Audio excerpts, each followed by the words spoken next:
Hi, this is Scott Garibay, and today we're going to talk about Dungeons & Dragons, and we're going to talk about the Magic the Gathering, Lord of the Rings, Tales of Middle-earth set, an incredibly important Magic the Gathering set.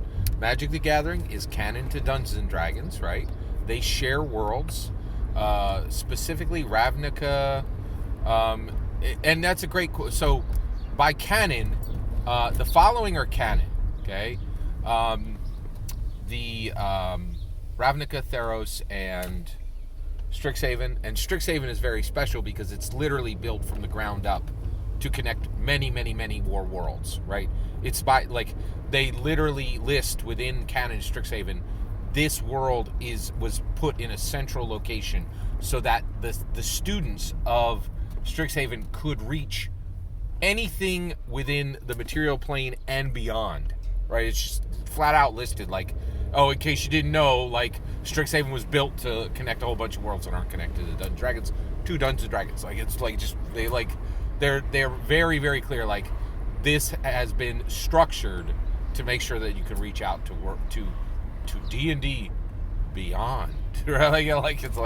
It's pretty amazing. So, right. Then it is also officially connected. Magic the Gathering then officially connects. It's a big question mark. How many more worlds does Magic the Gathering connect to? Magic the Gathering absolutely connects Dungeons & Dragons to the realm of Dungeons & Dragons, which is the realm that the Saturday morning cartoon characters come from. And it also connects Dungeons & Dragons to the Upside Down through Stranger Things, canon on the D&D side, canon on the Magic the Gathering side. Amazing, right? Like, truly, truly astounding. Right, so it is truly incredible, right? So huge impact coming from this Magic Gathering, Lord of the Rings,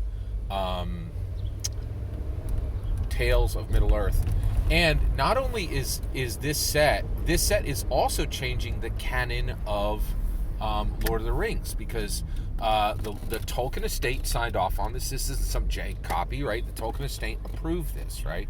And in the Magic the Gathering Lord of the Rings set, we actually see, which is pretty amazing, we actually see a connection of and Aragorn is black, which is exciting. And why is Aragorn black in Lord of the Rings, in the Magic the Gathering Lord of the Rings Tales of Middle Earth? I'm gonna give you the reason. In my humble opinion, is clearly because this Lord of the Rings world, this specific multiverse instance of the Lord of the Ring worlds, is connected to Dungeons & Dragons.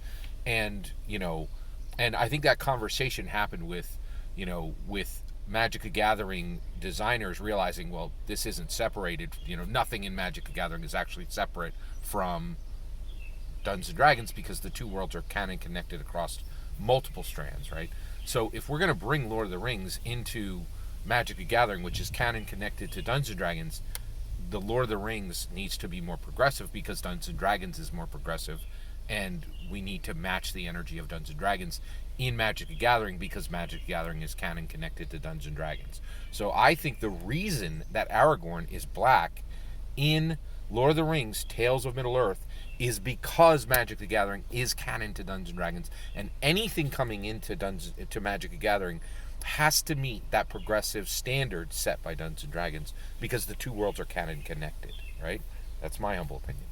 All right.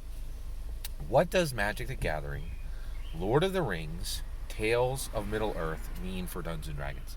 Here is my opinion on what it actually means all the way down the line. It means that an official Dungeons & Dragons canon hardback for Dungeons & Dragons Lord of the Rings canon hardback is inevitable. It is absolutely inevitable. And the reason why is we've already seen this time and time and time and time and time and time again, right? Dominaria in Magic the Gathering, Dominaria canon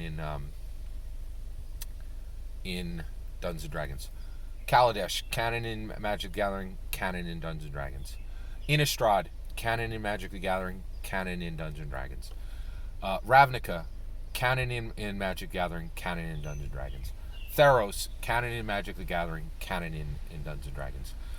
Strixhaven, canon in Magic the Gathering, canon in Dungeons and Dragons. It is a drumbeat, right? And what has been happening, if you know the history, you and I are both, we are invested stakeholders in the history of Dungeons and Dragons. And I'm not talking something as useless as money, right? I'm talking time, energy, and focus. That's how we invested, right? We are stakeholders in the history of Dungeons and Dragons, right? If you know the history of Dungeons and Dragons, the Tolkien estate had beef with Dungeons and Dragons, right? Because Tolkien felt that Gygax systematized his world. Tolkien was right. And so there was legal action between, in my humble opinion, there was legal action between the two estates, right? But that's that's 50 years ago, right? So where are we now, right? Now, Lord of the Rings wants to get the estate. It's just the Tolkien estate, right? There's nobody that's passionate about Middle-earth in the Tolkien estate anymore. Nobody's really making any kind of important books or anything that anybody reads, right? But those people who are the children of Tolkien, they absolutely deserve to get paid, right? That is their family's property. They absolutely deserve to get paid. Nobody in the tabletop role-playing game industry has the money to pay them except Dungeons and Dragons. Dungeons and Dragons is involved in hundreds of $1 million deals that are connected to intellectual properties left, right, and center, and it just finished an attempt to become a multi-billion-dollar cinematic universe. There's no other tabletop role-playing game company in the world that is talking to Hollywood execs on small screen projects and talking to Hollywood executives on big screen projects. Nobody can pay Lord of the Rings except the Tolkien estate. They can't pay them except Dungeons and Dragons, right? And so I think the Tolkien estate has been playing footsie with the tabletop role-playing game industry for a while, saying, let's get paid, somebody make something.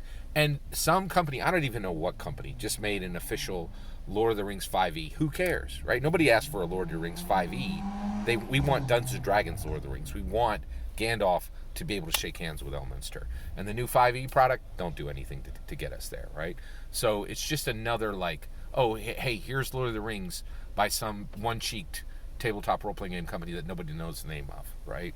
And so everybody's like, hey, can you just give us a call? Can you check in when you get the job done and we have Dungeons and Dragons Lord of the Rings? It's a Canon D&D hardback.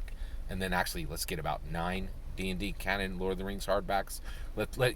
This is the number one fantasy intellectual property in the world.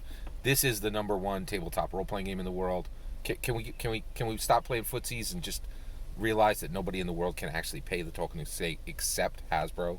Let's get it done, right? And so I think that the reason why Magic the Gathering, Lord of the Rings, Tales of Middle-earth is the most important Magic the Gathering set to Dungeons and Dragons is I think it makes it inevitable that we will get the actual, real, official Magic the Gathering, Lord of the Rings, D&D Canon hardback. And one of the reasons why is I think Magic the Gathering, Lord of the Rings, Tales of Middle-earth is going to blow the roof off of sales. And the thing I love about it is a whole bunch of people are like, oh, Hasbro, you got me all mad with your Magic the Gathering. You printed 200 different secret layers, and you printed too much of this stock, and then you reprinted 30th edition. Oh, no, you reprinted the Black Lord. I'm so upset. Magic the Gathering, Lord of the Rings, take my money, take my money, take my money. Mouth shut, right? That's the thing I love about Hasbro is they just shut the mouth of every fool who says they will never buy from them again, right? And so, and I'll tell you, you either going to buy from them or tears going to come out your face. This thing, if you have not read, if you don't think I'm right, it's because you ain't read the cards yet, right? You go over there and you're going to see a combination of mechanics and lore at a level that has never been achieved on the Dungeons and Dragons side or on the Magic the Gathering side before. And the reason why is we talk about inspiration in Dungeons and Dragons, and this is true inspiration. Every single word of that is my humble opinion.